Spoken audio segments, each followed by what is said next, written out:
Divine guidance എന്താണ് നിങ്ങളുടെ റിലേഷൻഷിപ്പിന് വേണ്ടിയിട്ട് എന്ന് നോക്കാം.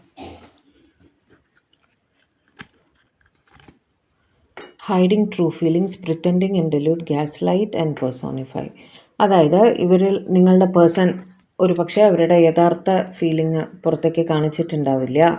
ഓക്കെ, നിങ്ങൾ മനസ്സിലാക്കിയിട്ടുണ്ടാവും നിങ്ങളുടെ ഫീലിംഗ് ശരിയാണ്, അവരവരുടെ ട്രൂ ഫീലിങ്സ് ഉള്ളിൽ അടക്കി വെച്ചിട്ടാണ് പുറമേക്ക് വേറെ കാര്യങ്ങളാണ് കാണിക്കുന്നത്.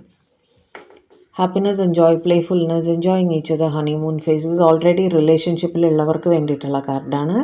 നിങ്ങളുടെ റിലേഷൻഷിപ്പ് നല്ല രീതിയിൽ തന്നെ മുന്നോട്ട് പോകും. പരസ്പര സന്തോഷത്തോടു കൂടി തന്നെ നിങ്ങൾ ഇരിക്കുമെന്ന് തന്നെയാണ് പറയുന്നത് എക്സിസ്റ്റിംഗ് ലവേഴ്സിന്. Interested, awaiting messages, text, calls, email, talking more.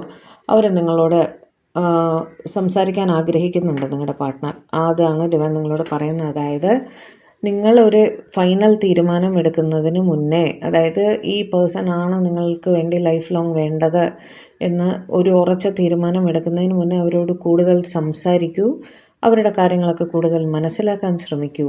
അവരെ നല്ലോണം മനസ്സിലാക്കിയതിന് ശേഷം മാത്രം മുന്നോട്ട് പോവുക എന്നാണ് ഡിവൈൻ നിങ്ങളോട് പറയുന്നത് കേട്ടോ.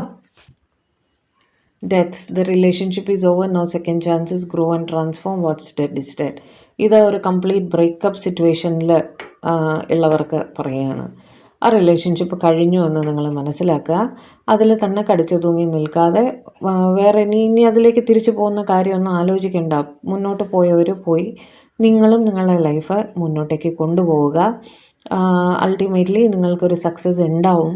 ഇതിൽ തന്നെ സ്റ്റക്കായി നിൽക്കാതെ മുന്നോട്ട് പോകാൻ ശ്രമിക്കുക എന്നാണ് ഡിവൈൻ പറയുന്നത് കേട്ടോ. ഓരോരുത്തർക്ക് ഓരോ സിറ്റുവേഷനാണ്, അതനുസരിച്ച് എടുക്കണം.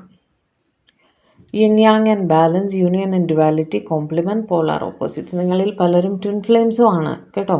കേസ് ബൈ കേസ് ബേസിസ് എടുത്തോളണം കേട്ടോ. ട്വിൻ ഫ്ലെയിംസ് ആവുമ്പോൾ ട്വിൻ ഫ്ലെയിംസ് ആവുന്ന സമയത്ത് വഴക്കുകൾ വരാൻ സാധ്യത കൂടുതലാണ്, സെപ്പറേഷൻ ചാൻസസ് ഒക്കെ കൂടുതലാണ്. അപ്പോൾ അതൊന്ന് സൂക്ഷിക്കുക. ഓക്കെ, കാരണം നിങ്ങൾ ഓപ്പോസിറ്റ്സ് ആയിരിക്കും എപ്പോഴും. അപ്പോൾ വഴക്കുകളൊക്കെ വരാൻ സാധ്യതയുണ്ട്. അപ്പോൾ അതൊന്നും ഒരുപാട് വലുതാവാതെ ശ്രദ്ധിക്കുക കേട്ടോ. Expressing love, messages of love, thinking of you, informing you. ചിലർക്ക് ഒരു പ്രപ്പോസൽ, ഒരു കോൾ, ഒരു മെസ്സേജ് എല്ലാം വരുമെന്നാണ് ഡിവൈൻ പറയുന്നത്. Insane chemistry, sparks, having fun, equal interest, burning desire. നിങ്ങൾക്ക് ആരോടെങ്കിലും താല്പര്യമുണ്ടെങ്കിൽ, നിങ്ങൾ പ്രകടിപ്പിച്ചിട്ടില്ലെങ്കിൽ അവർക്കും നിങ്ങളോട് അതേ ഫീലിംഗ് ആണ് എന്നാണ് ഡിവൈൻ പറയുന്നത് കേട്ടോ. Looking at pictures, missing U, nostalgia, making new memories. നിങ്ങളുടെ പേഴ്സൺ നിങ്ങളെപ്പറ്റി നൊസ്റ്റാൾജിക് ആയിട്ട്